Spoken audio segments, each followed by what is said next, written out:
So yun guys, pasensya na guys kung video na ito ay hindi magkatugma yung buka ng bibig ko sa aking sinasabi.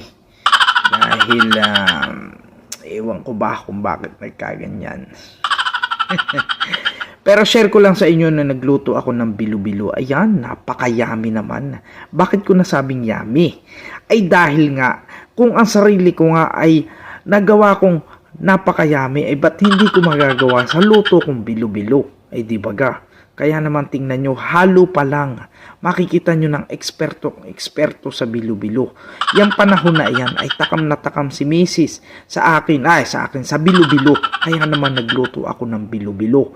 Ayan, tingnan nyo. Ayan ay luto ko. Hindi na naman magkasabay ang bibig at ang salita. Luto ko yan. Luto ko. Luto ng kalbo. Ayos.